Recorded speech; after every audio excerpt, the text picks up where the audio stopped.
السلام علیکم ناظرین، آج کی اس ویڈیو میں ہم آپ کو بتائیں گے کہ ارطغرل غازی کے سیزن 5 کی کس نمبر 85 میں کیا ہوگا۔ تفصیلات میں جانے سے پہلے آپ سب سے گزارش ہے کہ آپ ہمارے چینل کو لازمی سبسکرائب کر لیں تاکہ ہماری تمام ویڈیوز بر وقت آپ کو ملتی رہیں۔ اگر آپ ہم سے کانٹیکٹ کرنے کی خواہش مند ہیں تو ہمارے انسٹاگرام کا لنک ویڈیو کی ڈسکرپشن میں دے دیا گیا ہے۔ اس قصے کے آغاز میں عمر ولوگ قبیلے میں بلوت کو دکھایا گیا ہے کہ وہ اپنے ہتھیار باندھ کر کہیں جانے کے لیے تیار ہو رہا ہے، جبکہ مینگو البلگائے خاتون کے خیمے کے باہر پہرا دے رہی ہوتی ہے، کیونکہ خیمے کے اندر موجود البلگائے ایک خط لکھ رہی ہوتی ہے۔ اسی دوران سیرما خاتون خیمے میں داخل ہوتی ہیں اور البلگائے سے پوچھتی ہیں کہ کیا تم تیار ہو بہن، ہم تمہارا انتظار کر رہے ہیں۔ البلگائے خط کو چھپاتے ہوئے کہتی ہیں کہ تم جاؤ، میں آتی ہوں۔ سیرما خاتون جانے سے پہلے ایک نگاہ البلگائے کے ہاتھ میں موجود خط پر ڈالتی ہیں اور پھر وہاں سے چلی جاتی ہیں۔ کچھ دیر میں البلگائے وہ خط مینگو کو دیتی ہیں، کہتے ہیں کہ تم کبھی قلعے جاؤ تو یہ عبد الرحمن کو دے دینا۔ اپنے گھوڑے کے پاس کھڑی سیرما خاتون یہ منظر دیکھ رہی ہوتی ہیں، جبکہ البلگائے کہتی ہیں کہ عبد الرحمن سے کہنا کہ یہ خط ارطغرل تک پہنچا دے۔ البلگائے کے متوجہ ہونے پر سیرما اپنے گھوڑے پر زین کسنے لگتی ہیں اور خود سے کہتی ہیں میں پتہ لگا لوں گی کہ تم کیا کر رہی ہو۔ اس کے بعد شفا والی خیمے میں عارف صاحب کو دکھایا جاتا ہے کہ وہ ہوش میں آتے ہوئے باہر سے کہتے ہیں کہ ماشاءاللہ باہر تم نے ہماری امید سے پہلے آنکھیں کھول دی ہیں۔ بابر جو اب دیتے ہیں شکریہ شکریہ عارف صاحب، میں صرف اس وجہ سے پریشان تھا کہ میں ارطغرل صاحب سے معافی مانگتے ہی مر جاؤں۔ اسی دوران ارطغرل صاحب خیمے میں داخل ہوتے ہیں۔ ارطغرل اندر جاتے ہوئے سلام کرتے ہیں۔ اسی دوران ارطغرل خیمے میں داخل ہوتے ہیں۔ ارطغرل اندر داخل ہوتے سلام کرتے ہیں، جس پر باہر اٹھنے کی کوشش کرتے ہیں، لیکن ارطغرل ہاتھ کے اشارے سے اسے اٹھنے سے منع کر دیتے ہیں، جبکہ عارف صاحب اور حفصہ خاتون وہاں سے چلے جاتے ہیں اور باہر جواب دیتے ہیں میں ٹھیک ہوں، اللہ کا شکر ہے، آپ نے بھی تلوار کے زخم کو دیکھا ہے حضور، یہ کچھ دنوں میں ٹھیک ہو جائیں گے، لیکن حضور میرے دل میں جو زخم لگا ہے وہ کبھی ٹھیک نہیں ہوگا، یہ مجھے تکلیف دیتا رہے گا۔ ارطغرل پوچھتے ہیں تمہیں کیا چیز تکلیف دے رہی ہے؟ بابر جواب دیتے ہیں آپ میرے حضور، آپ حضور، میں آپ کے پاس آنا چاہتا تھا، مجھے ڈر تھا کہ آپ مجھ سے مل نہ پائیں گے، میں آپ سے بات کرنا چاہتا تھا، مجھے ڈر تھا کہ آپ مجھ سے نہ سمجھ پائیں گے، حضور آپ نے میرے ساتھ تعلق کر دیا، مجھے ایسے لگ رہا تھا کہ جیسے پوری دنیا مجھ سے ناراض ہو گئی ہے۔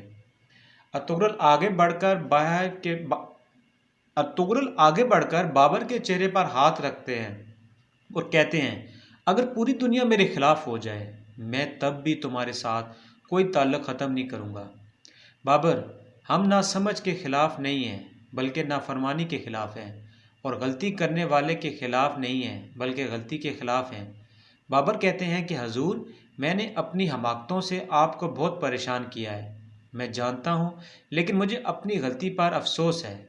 حضور میں نے آپ کو اپنا سردار مانا ہے، میں نے آپ کو اپنے سردار کے طور پر قبول کیا ہے، جوش میں آ کر ہوش کھونا میری جہالت ہے، حضور مجھے ہوش میں لانا آپ کے شأن شان ہے۔ حضور دوبارہ غلطی کرنا میری جہالت تھی، لیکن دوبارہ معاف کرنا آپ کے شأن شان ہے۔ شاید میں معافی کے قابل نہیں ہوں، لیکن میں نے آپ ہی سے سیکھا ہے کہ سردار ہونے کا مطلب ہوتا ہے کہ کچھ نہ کچھ دینا۔ اس غریب کے دل پر بہت کچھ گزر رہا ہے، لیکن میری زبان چپ ہے۔ حضور مجھے آپ کے دل میں فیاض دکھائی دے رہی ہے۔ پھر ارطغرل کہتے ہیں کہ ہم زندگی اور موت کے ساتھی ہیں۔ بابر، ہم نے ایک دوسرے کی جانوں کی بہت سی جنگوں میں حفاظت کی ہے، ہم نے دکھ بھی بانٹے ہیں اور سکھ بھی، ایسا کبھی مت سوچنا کہ تمہیں سزا دینا میرے لیے آسان تھا۔ سربراہی کا راستہ آزمائشوں سے بھرا پڑا ہے، کبھی کبھار ہمیں ہمارے انتہائی قریبی لوگوں کے ذریعے آزمایا جاتا ہے، اگر میں اس آزمائش میں لڑکھڑا جاتا ہوں تو مجھے میرے پیچھے کھڑے ہیں کہ ان کا کیا ہوتا ہے۔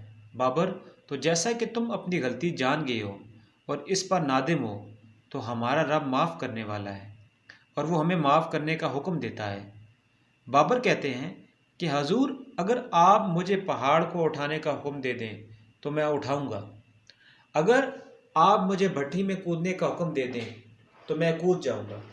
میرے آقا، آپ مجھے بتائیں کہ آپ کا دل اس پاگل بابر سے راضی ہوا؟ ارطغرل کہتے ہیں کہ بابر، ہمارا دل کبھی ناراض ہو ہی نہیں سکتا۔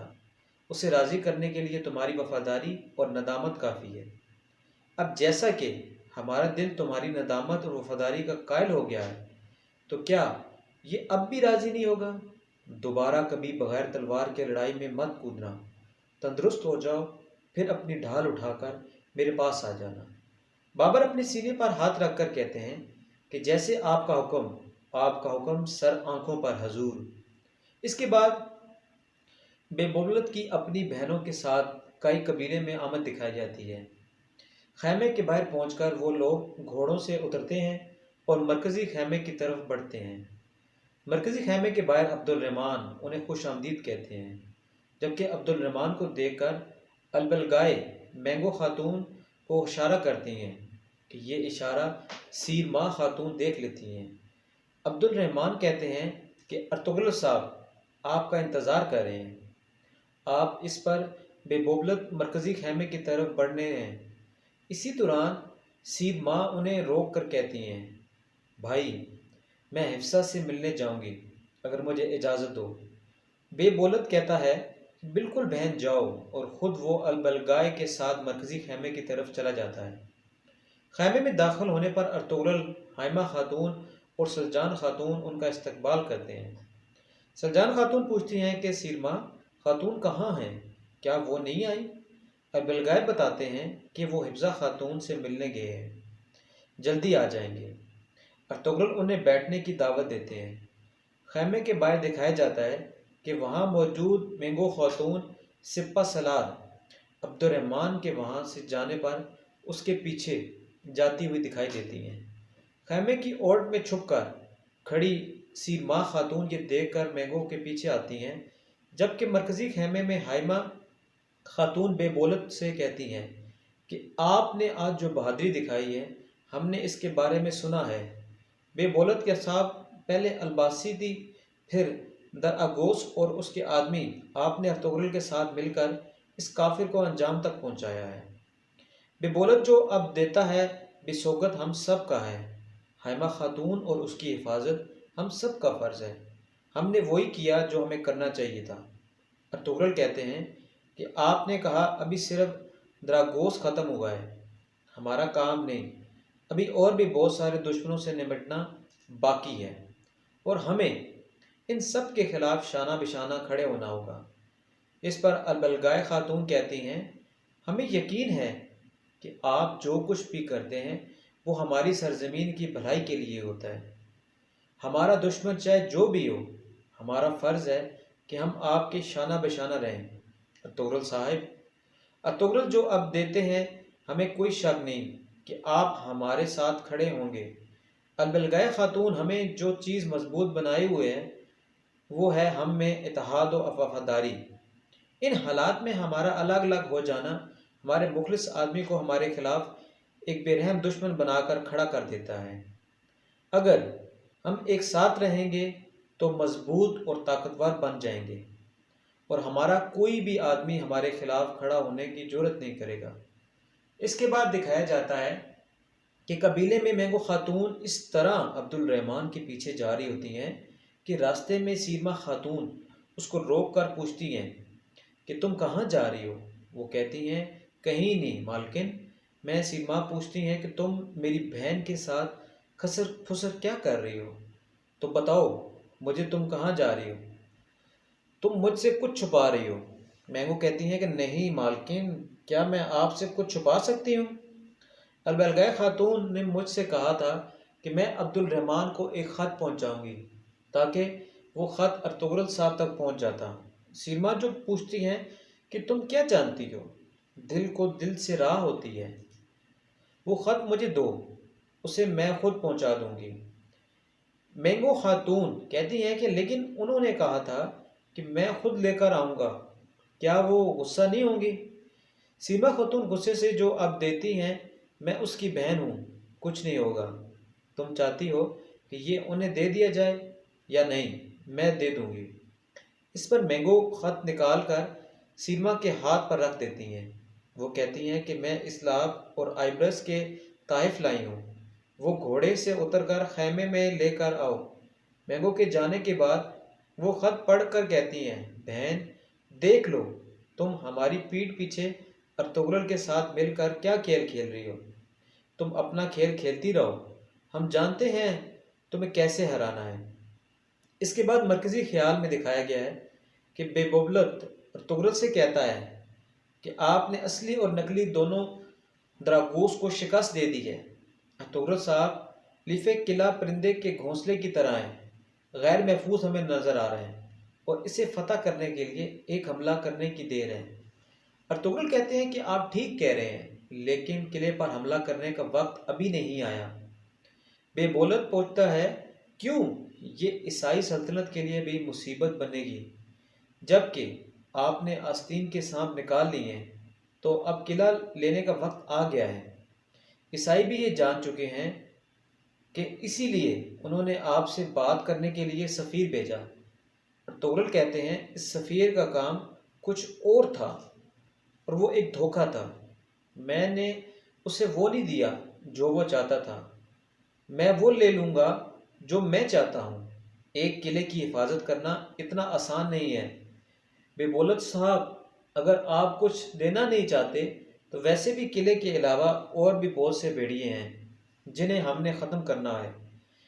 اسی دوران ان میں سے ان کے خونوں سے اپنی تلوار کو رنگوں گا۔ بے بولت پوچھتا ہے، وہ کون ارطغرل صاحب؟ ارطغرل جواب دیتے ہیں، الباستی۔ یہ سن کر بے بولت حیرانگی سے کہتا ہے، الباستی؟ وہ تو مر چکا ہے، میں نے اسے مار دیا ہے۔ ارطغرل کہتے ہیں، وہ نہیں مرا بے بولت صاحب، جس آدمی کو آپ اپنے ہاتھ سے قتل کیا ہے وہ کٹ پتلی تھا۔ بے بولت کہتا ہے، اس جیسے آدمی کو پکڑنا آسان کام نہیں ہے۔ اس پر ارطغرل کہتے ہیں، لیکن میری تلوار اس کی گردن پر پہنچ چکی ہے، اسے پکڑنے کے لیے بس ایک قدم اٹھانا باقی رہ گیا ہے۔ یہ سن کر بے بولت کافی پریشان ہو جاتا ہے اور اس کے بعد باہر کے خیمے میں حفصہ خاتون کو دکھایا جاتا ہے۔ اسی دوران سیما اندر آنے کی اجازت مانگتی ہیں۔ سیما خاتون اندر داخل ہو کر پوچھتی ہیں، بچے گھر پر نہیں ہیں؟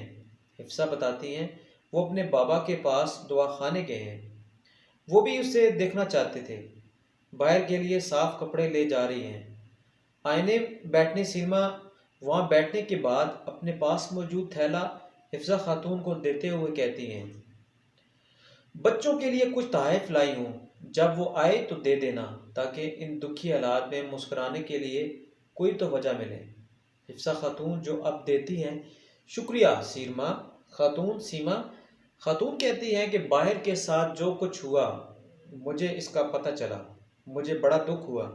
جو کچھ ہو رہا تھا اس کے بعد تو ایسا ہی ہونا چاہیے تھا۔ میں نے سنا ہے کہ وہ میدان جنگ میں نہتا کود پڑا۔ اگر ارطغرل صاحب نے اس کی تلوار ضبط نہ کی ہوتی تو ایسا کچھ بھی نہ ہوتا۔ حفصہ خاتون جو اب جواب دیتی ہیں کہ ایسی کوئی بات نہیں ہے سیما خاتون، اگر وہ کہیں لڑائی ہوتی دیکھ لے تو وہ اس میں کود پڑتے ہیں، چاہے اس کے ہاتھ باندھے ہوئے کیوں نہ ہو۔ سوگات میں جو کچھ ہوں اس کی اصل وجہ کچھ اور ہے۔ اللہ کا شکر ہے کہ ارطغرل صاحب نے سب کو شکست دی۔ سیما پوچھتی ہیں کہ کیا سلجان خاتون اور حائمہ خاتون تیمارداری کے لیے آئی ہیں؟ حفصہ خاتون جو اب دیتی ہیں کہ اللہ کا شکر ہے کہ انہوں نے ہمیں اکیلا نہیں چھوڑا۔ سیما خاتون کہتی ہیں کہ شاید وہ ندامت کی وجہ سے آئی ہوں گی۔ حفصہ خاتون کہتی ہیں، سیما انہوں نے ہمارے ساتھ کوئی زیادتی نہیں کی ہے، میں نے غصے میں ایسا سوچا لیکن میں غلط تھی۔ ارطغرل صاحب نے میرے بیٹے کو بچایا، اگر وہ نہ ہوتے تو انہوں نے میرے بیٹے اور بابر دونوں کو مار دیا ہوتا۔ جب میں یہاں تھی تو حائمہ خاتون اور سلجان خاتون نے مجھے دلاسا دیا اور اب میں صرف بابر کے بارے میں ہی فکر مند ہوں۔ میں اسے پھر سے تندرست دیکھنا چاہتی ہوں۔ اس پر سیرما خاتون کہتی ہیں، مجھے اجازت دیں، میں تمہارے لیے دعا کرتی ہوں۔ یہ کہہ کر سیرما خاتون ناکامی کے احساس کے ساتھ وہاں سے چلی جاتی ہیں۔ اس کے بعد دعا خانے میں عارف صاحب کو کوئی دوائی تیار کرتے ہوئے دکھایا جاتا ہے کہ وہ بابر سے کہتے ہیں، اگر تمہیں یہ دوا لے لو تو اپنے پیروں پر کھڑے ہو جاؤ گے، تمہارا خیر مقدم ہے۔ بابر کہتے ہیں، عارف صاحب، اللہ آپ سے راضی ہو، آپ کی دعائیں ہمارے دلوں کی اور دعائیں ہمارے جسم کا علاج ہیں، ہم آپ کا احسان کبھی نہیں چکا پائیں گے۔ عارف صاحب جواب دیتے ہیں، کوئی بات نہیں بابر، کوئی بات نہیں، تم بس اپنے پیروں پر کھڑے ہونے پر توجہ دو، باقی سب بھول جاؤ۔ بابر کہتے ہیں کہ عارف صاحب اب میرے دل پر کوئی بوجھ نہیں ہے، عارف صاحب ارطغرل نے مجھے معاف کر دیا ہے۔ عارف صاحب مجھے تو ڈر تھا کہ وہ کبھی میری طرف نہیں دیکھیں گے، وہ کبھی مجھ سے بات نہیں کریں گے، مجھے ایسا لگتا تھا کہ کیا جیسے میں کسی غار میں قید ہوں۔ عارف صاحب کہتے ہیں، انہیں بھی تمہیں کو دینے کا بہت زیادہ ڈر تھا۔ بابر ہمارے ساتھ وہ بھی دکھی ہے۔ تو بابر یہ کیسی جگہ ہے جہاں ایک طرف آگ ہے اور ایک طرف زمین، ایک طرف لوہے جتنی سخت ہے، دوسری طرف ریشم جیسی ملائم، یہ جتنی ہے کہ کسی کا احتساب کیسے کرنا ہے، کہ کس پر رحم کرنا ہے، کیسے کرنا ہے۔ بابر کہتے ہیں کہ عارف صاحب بالکل میرے حضور سب کچھ جانتے ہیں۔ اسی دوران آئبرس اور اسلحان اجازت لے کر خیمے میں داخل ہوتے ہیں۔ اسلحان پوچھتی ہے کہ آپ نے ہمیں بابا کو دیکھنے کی اجازت دی۔ عارف صاحب، ہم اپنے بابا کو دیکھنے آئے ہیں۔ بابر انہیں دیکھ کر بہت خوش ہوتے ہیں۔ آئبرس بابر کے گلے لگنے لگتا ہے، لیکن ان کا زخم دکھ جاتا ہے، جس پر عارف صاحب کہتے ہیں کہ بچوں کو اس کا زخم ابھی تازہ ہے، اسے گلے مت ملو۔ لیکن بابر ہنستے ہوئے کہتے ہیں، عارف صاحب کوئی بات نہیں، بچے، ان کا چھونا، ان کی ہنسی ہمارے مرہم ہیں۔ آئبرس پوچھتا ہے کہ آپ ٹھیک ہیں نا بابا؟ بابر کہتے ہیں کہ میرے شیر، میرے گلشن کے پھول، میں ٹھیک ہوں، میں گھوڑے کی طرح چست اور تندرست ہوں، تم فکر نہ کرو۔ ایسے اسلحان کہتی ہیں کہ میں بہت ڈر رہی تھی کہ آپ کو کچھ ہو نہ جائے۔ بابر کہتے ہیں، ڈرنے کی کوئی بات نہیں ہے، ڈرنے کی کوئی بات نہیں ہے، دیکھو میں بالکل ٹھیک ٹھاک ہوں، اور ارطغرل صاحب بھی مجھ سے ملنے کے لیے آئے تھے، تم جانتے نہیں کہ میں کتنا خوش ہوں۔ آئبرس پوچھتا ہے، واقعی بابا انہوں نے آپ کو معاف کر دیا ہے؟ بابر جواب دیتے ہیں، بیٹے، صبر کا پھل ہمیشہ میٹھا ہوتا ہے، انہوں نے مجھے معاف کر دیا ہے۔ آج کے بعد کوئی بھی باتیں کرنے کے دوران بابر کو اچانک تکلیف ہونے لگتی ہے، جس پر عارف صاحب کہتے ہیں کہ بابر احتیاط سے، میں نے کہا تھا تم ٹھیک ہو گئے ہو، لیکن اس کا مطلب یہ ہے کہ تم ابھی اپنے پیروں پر کھڑے ہو جاؤ۔ جس پر بابر ہنستے ہوئے کہتے ہیں، میں ٹھیک ہوں، فکر نہ کرو۔ اس کے ساتھ ہی یہ قسط اپنے اختتام کو پہنچتی ہے۔ امید ہے کہ آپ کو ویڈیو پسند آئی ہوگی۔ اسے لائک کریں، شیئر کریں اور ہمارے چینل کو لازمی سبسکرائب کر لیں، اور اپنا فیڈ بیک دینا مت بھولیے گا۔ ملیں گے اگلی ویڈیو کے ساتھ، تب تک کے لیے اللہ حافظ۔ حضرت عیسیٰ کا معجزہ۔ بیان کیا جاتا ہے کہ بنی اسرائیل میں ایک شخص تھا، اس کی بیوی نہایت حسین تھی، جس پر وہ اسرائیلی فرفتہ تھا۔ چنانچہ جب اس عورت کا انتقال ہو گیا تو اس اسرائیلی کو بڑا قلق ہوا، اور ایک مدت تک وہ اس عورت کی قبر پر بیٹھا روتا رہتا۔ اتفاقاً حضرت عیسیٰ علیہ السلام کا ادھر سے گزر ہوا تو انہوں نے اس اسرائیلی کو پریشان حال دیکھا، اس کا سبب معلوم کیا۔ جب اسرائیلی نے اپنا واقعہ بیان کیا تو حضرت عیسیٰ علیہ السلام نے دریافت فرمایا، کیا تو چاہتا ہے کہ میں اس کو تیرے لیے زندہ کر دوں؟ اس نے عرض کیا، ہاں حضور، میں یہی چاہتا ہوں۔ چنانچہ حضرت عیسیٰ علیہ السلام نے اس قبر کے مردے کو آواز دی تو قبر سے ایک حبشی غلام، جس کے ناک کے نتھوں، آنکھوں اور جسم کے دوسرے سوراخوں سے آگ کی لپٹیں اٹھ رہی تھی۔ حضرت عیسیٰ علیہ السلام کو دیکھتے ہی غلام نے کلمہ پڑھا کہ لا الہ الا اللہ عیسیٰ روح اللہ۔ اسرائیلی نے یہ دیکھ کر عرض کیا، حضور، مجھ سے غلطی ہو گئی، میری بیوی کی قبر تو دوسری ہے۔ یہ سن کر حضرت عیسیٰ علیہ السلام نے حبشی کو حکم دیا کہ تم اپنی قبر میں واپس جاؤ۔ چنانچہ وہ مردہ ہو کر گر گیا اور اس کی قبر کو مٹی نے چھپا دیا۔ پھر حضرت عیسیٰ علیہ السلام نے اس دوسری قبر کی جانب توجہ فرمائی اور حکم دیا کہ اے صاحب قبر، اللہ کے حکم سے زندہ ہو جا۔ چنانچہ قبر پھٹی اور اس سے ایک عورت سر سے گرد جھاڑتی ہوئی باہر آ گئی، جس کو دیکھ کر اسرائیلی بولا، یا روح اللہ، میری بیوی یہی ہے۔ اور عیسیٰ علیہ السلام کے حکم سے وہ اسرائیلی اپنی بیوی کو ہمراہ لے کر واپس ہونے لگا، مگر عرصے سے جاگا ہوا تھا، اس لیے اس پر نیند کا غلبہ ہو گیا۔ اس نے بیوی سے کہا کہ تیری قبر پر یہ جو وزاری اور بیداری نے مجھے ہلاک کر دیا ہے، اس لیے میں چاہتا ہوں کہ کچھ دیر آرام کر لوں۔ بیوی کہنے لگی، ہاں آپ آرام کر لیجئے۔ چنانچہ وہ اسرائیلی بیوی کے زانوں پر سر رکھ کر سو گیا۔ اتنے میں ایک گھوڑے پر سوار ایک شہزادے کا ادھر سے گزر ہوا، جو اپنے زمانے کا یکتا حسین تھا، جس کو دیکھ کر شہزادی از خود فرفتہ ہو گئی اور اس کا دل قابو میں نہ رہا۔ اس نے شور کا سر زانوں سے نیچے رکھا اور فرط محبت اور غلبہ عشق سے مجبور ہو کر شہزادے کے سامنے جا کھڑی ہوئی۔ ادھر جیسے ہی شہزادے کی نظر اس پر پڑی، وہ بھی اس کو دیکھ کر اس پر فرفتہ ہو گیا اور عورت کی خواہش پر اس کو اپنے گھوڑے سے بٹھا کر لے گیا۔ چنانچہ اس کے شوہر نے بیدار ہو کر جب اپنی بیوی کو نہ پایا تو نہایت پریشان ہوا اور اس کے ملنے کی تدبیر سوچنے لگا، اور سوچتے سوچتے آخر اس کے نشان قدم پر چل کر اپنی بیوی کو تلاش کر لیا، جو شہزادے کے پاس پہنچ چکی تھی۔ اس کو دیکھ کر اسرائیلی نے شہزادے سے عرض کیا، یہ میری بیوی ہے، آپ اس کو چھوڑ دیجئے۔ ابھی شہزادہ کچھ کہنے نہ پایا کہ اس عورت نے کہا، میں تیری بیوی نہیں بلکہ شہزادے کی لونڈی ہوں۔ یہ سن کر شہزادہ اسرائیلی سے کہنے لگا، مجھ سے میری لونڈی کو لینا چاہتے ہو؟ اس نے کہا، خدا کی قسم، یہ میری بیوی ہے، جس کو میرے سردار حضرت عیسیٰ علیہ السلام نے مرنے کے بعد میرے لیے زندہ کیا ہے۔ ابھی یہ گفتگو ہو رہی تھی کہ اتفاقاً حضرت عیسیٰ علیہ السلام وہاں تشریف لے آئے، جن کو دیکھ کر اسرائیلی کہنے لگا، یا روح اللہ، کیا یہ میری وہ بیوی نہیں ہے جس کو آپ نے میرے لیے زندہ کیا؟ حضرت عیسیٰ علیہ السلام نے فرمایا، ہاں یہ وہی ہے۔ یہ سن کر عورت کہنے لگی، یا روح اللہ، یہ شخص جھوٹا ہے، میں تو شہزادے کی لونڈی ہوں۔ اس پر حضرت عیسیٰ علیہ السلام نے فرمایا، کیا تو وہ عورت نہیں ہے جس کو میں نے اللہ تعالیٰ کے حکم سے زندہ کیا؟ عورت نے کہا، یا روح اللہ، بخدا میں وہ نہیں ہوں۔ اس کے بعد حضرت عیسیٰ علیہ السلام نے فرمایا، جو جان خدا کے حکم سے میں نے تجھے دی ہے، اس کو واپس کر دے۔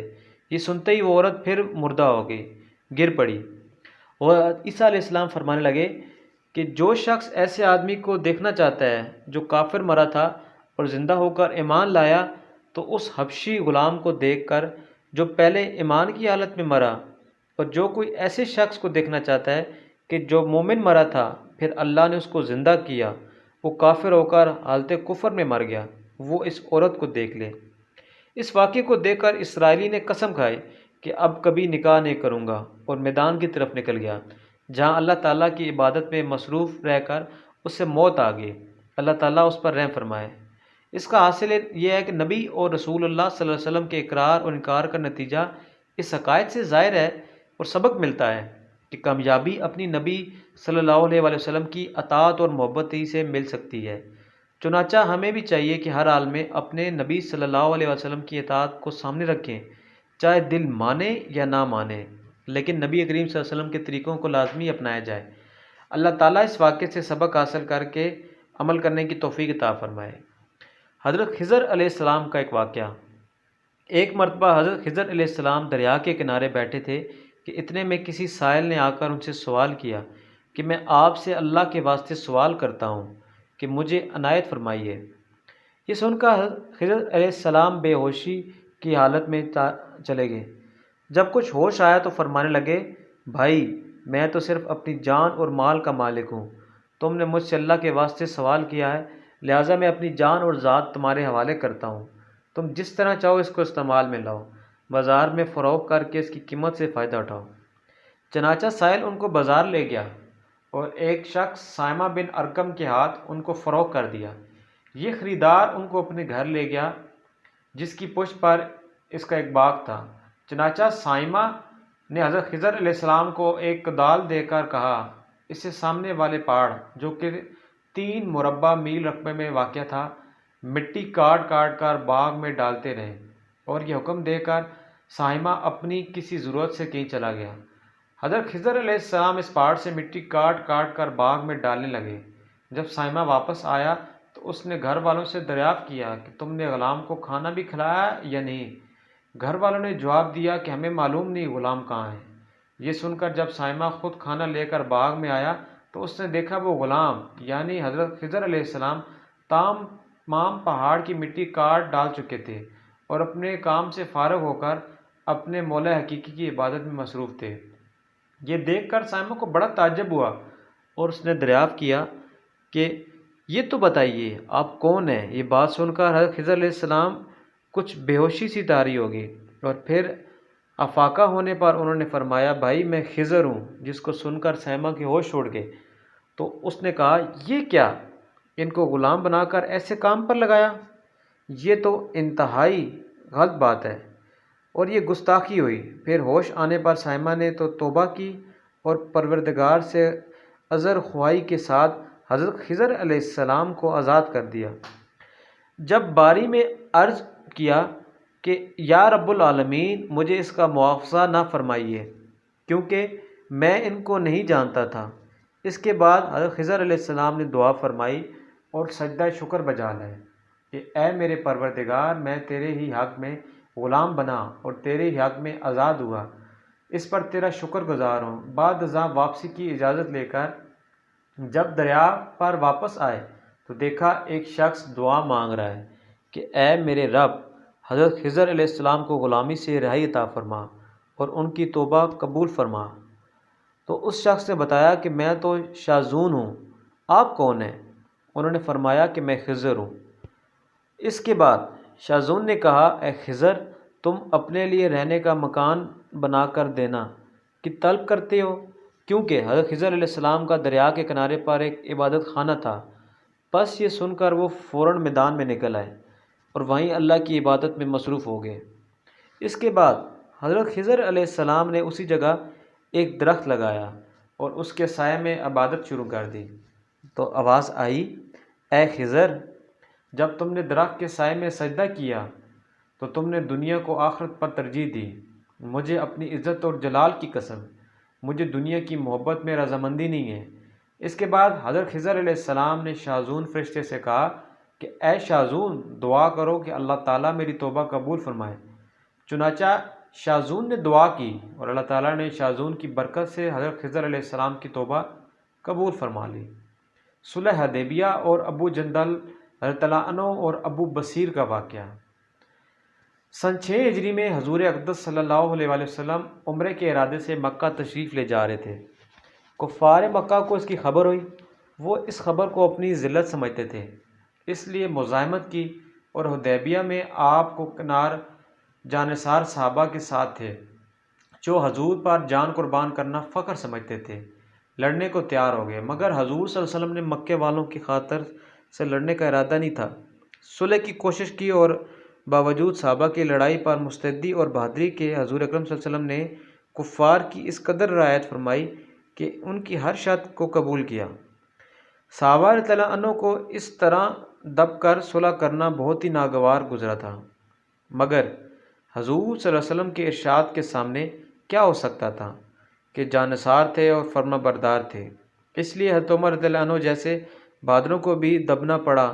صلح میں جو شرطیں تھیں ان شرطوں میں ایک شرط یہ بھی تھی کہ کافروں میں سے جو شخص اسلام لائے اور ہجرت کر کے مسلمان اس کو مکہ واپس کر دیں، اور مسلمانوں میں سے خدا نخواستہ اگر کوئی شخص مرتد ہو کر چلا آئے تو وہ واپس نہیں کیا جائے گا۔ یہ صلح نامہ ابھی تک پورا لکھا بھی نہیں گیا۔ اس پر حضرت ابو جندل رضی اللہ عنہ ایک صحابی تھے جو اسلام لانے کی وجہ سے طرح طرح کی تکلیفیں برداشت کر رہے تھے اور زنجیروں میں بندھے ہوئے تھے۔ اسی حالت میں گرتے پڑتے مسلمانوں کے لشکر میں اس امید پر پہنچے کہ ان لوگوں کی حمایت میں جا کر مصیبت سے چھٹکارا پا لوں گا، اور ان کے باپ سہیل نے جو کہ اس صلح نامہ میں کفار کی طرف سے وکیل تھے اس وقت تک مسلمان نہیں ہوئے تھے۔ فتح مکہ میں مسلمان ہوئے، انہوں نے صاحبزادے کے تماچے مارے اور فرمایا واپس لے جانے پر اصرار کیا۔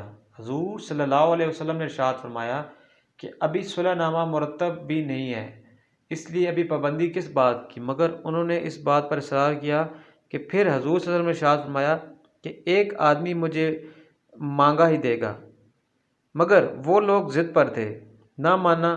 ابو جندل رضی اللہ عنہ نے مسلمانوں کو پکار کر فریاد بھی کی کہ مسلمان ہو کر آیا ہوں، کئی مصیبتیں اٹھا چکا ہوں، اب واپس کیا جا رہا ہوں۔ اس وقت مسلمانوں کے دل پر جو گزر رہا ہے اللہ ہی کو وہ معلوم ہے۔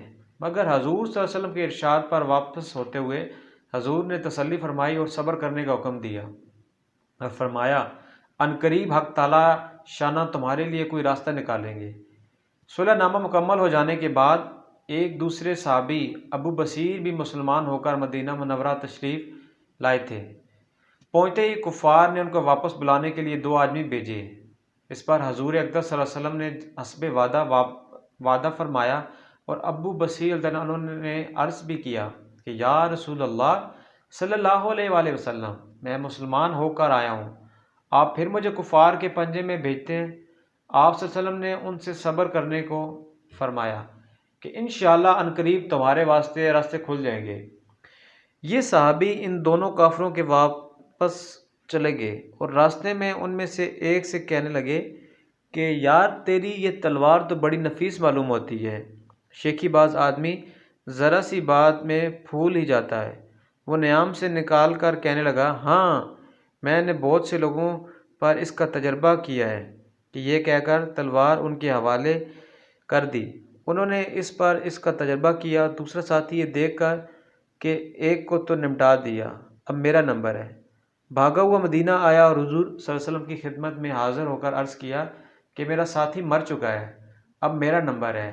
اس کے بعد ابو بصیر رضی اللہ عنہ پہنچے اور عرض کی یا رسول اللہ صلی اللہ علیہ وسلم، آپ اپنا وعدہ پورا فرما چکے ہیں، مجھے واپس کر دیا اور مجھ سے کوئی عہد ان لوگوں کا نہیں ہے جس کی ذمہ داری ہو، وہ مجھے میرے دین سے ہٹاتے ہیں، اس لیے میں نے یہ کیا۔ حضور صلی اللہ علیہ وسلم نے فرمایا کہ لڑائی بھڑکانے والی ہے، کاش کوئی اس کا معین و مددگار ہوتا۔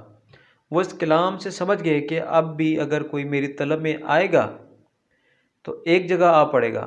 مکے والوں کو اس قصے کا حال معلوم ہوا تو ابو جندل رضی اللہ عنہ بھی، جن کا قصہ پہلے ہم چھپا ہوا بیان کر چکے ہیں، اسی طرح جو شخص مسلمان ہوتا ہے وہ اس کے ساتھ جا ملتا ہے۔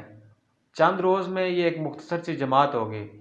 جنگل میں جہاں نہ کھانے کا کوئی انتظام، نہ وہاں باغات، نہ آبادیاں، اس لیے لوگوں پر جو گزری وہ تو اللہ ہی کو معلوم ہے۔ مگر جن ظالموں کے ظلم سے پریشان ہو کر یہ لوگ بھاگتے تھے ان کا ناطقہ بند کر دیا۔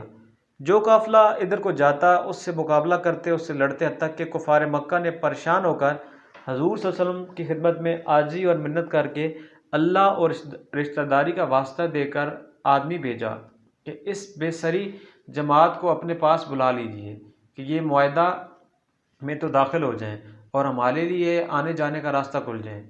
حضور صلی اللہ علیہ وسلم کا اجازت نامہ جب ان حضرات کے پاس پہنچا تو ابو بصیر رضی اللہ عنہ مرض الموت میں گرفتار تھے۔ حضور صلی اللہ علیہ وسلم کا حوالنامہ ہاتھ میں تھا، اسی حالت میں انتقال فرما گئے۔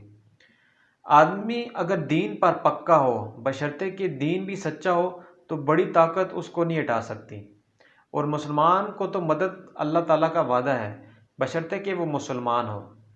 اس واقعے سے ہمیں یہ سبق ملتا ہے کہ استقامت کامیابی کے لیے ضروری ہے۔ اگر استقامت نہ ہو تو انسان بہت جلد حالات کا شکار ہو کر اپنے ایمان سے محروم ہو جاتا ہے، اور چنانچہ ہمیں بھی چاہیے کہ زندگی کے ہر موڑ پر ایمان سے، استقامت سے ڈٹے رہیں۔ بخت نصر بادشاہ کا عبرت انگیز واقعہ۔ بخت نصر بادشاہ ابتدا میں نہایت نیک بخت صالح تھا اور حضرت زکریا علیہ کی نہایت اطاعت کرتا تھا۔ اتفاقاً اس نے ایک عورت سے نکاح کر لیا۔ اتفاقاً اس نے ایک عورت سے نکاح کیا جس کے ہمراہ ایک لڑکی نہایت حسین و جمیلہ تھی، پہلے شوہر سے وہ تھی۔ جب وہ لڑکی سن بلوغ کو پہنچی تو بادشاہ اس کی بہار حسن دیکھ کر فرفتہ دیوانہ ہو گیا اور اس کی ماں کو پیغام دیا۔ وہ بہت خوش ہوئی مگر دل میں اندیشہ کیا کہ بادشاہ پیغمبروں کا مطیع فرما بردار ہے اور نکاح اللہ کے پیغمبر کی شریعت کے خلاف ہے، وہ کیوں اس کام کی اجازت دیں گے؟ اس لیے بادشاہ سے کہا کہ تم اس کا مہر ادا نہیں کر سکو گے۔ اس نے دریافت کیا کتنا مہر ہے؟ جو کچھ کہو میں دوں گا۔ عورت نے کہا اس کا مہر تمہارے دونوں پیغمبروں کا سر ہے۔ اگر تم یہ مہر ادا کر سکو تو لڑکی حاضر ہے، ورنہ اس کا نام مت لو۔ بادشاہ نے کہا کہ یہ پیغمبر ہمارے دشمن نہیں بلکہ ہمارے خیر خواہ ہیں اور دعا گو ہیں۔ ان کو بے جرم قتل کرنا گناہ ہے، گناہ عظیم ہے۔ اس کے سوا اور کچھ مانگو، جو مہر کہو مجھے منظور ہے۔ اس نے کہا اس کے سوا کوئی مہر نہیں ہے۔ بادشاہ نے ہوائے نفسانی سے ملہوب ہو کر فوج کو حکم دیا کہ دونوں بے گناہوں کا سر کاٹ لاؤ۔ حکم کے موجب سپاہیوں نے جا کر اول حضرت یحییٰ کو بیت المقدس میں قتل کیا اور حضرت زکریا علیہ السلام یہ حال دیکھ کر جنگل کی طرف بھاگ نکلے۔ فوج پیچھے ہوئی اور شیطان نے ان کی رہنمائی کی۔ جب سپاہیوں نے ہاتھ دبایا اور گھیر لیا تو حضرت زکریا علیہ السلام نے ایک درخت سے التجا کی کہ مجھ کو اس وقت پناہ دو۔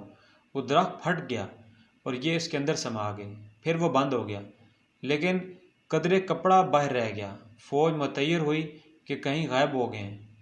شیطان نے نشان دیا کہ اس درخت کے اندر ہیں، یہ کپڑا ان کا موجود ہونے کی علامت ہے۔ پھر شیطان نے آرے کی ترکیب بتلائی، درخت چیرا گیا۔ جب نوبت آرے کی سر تک پہنچی تو حضرت یحییٰ علیہ السلام نے سسکی بھری۔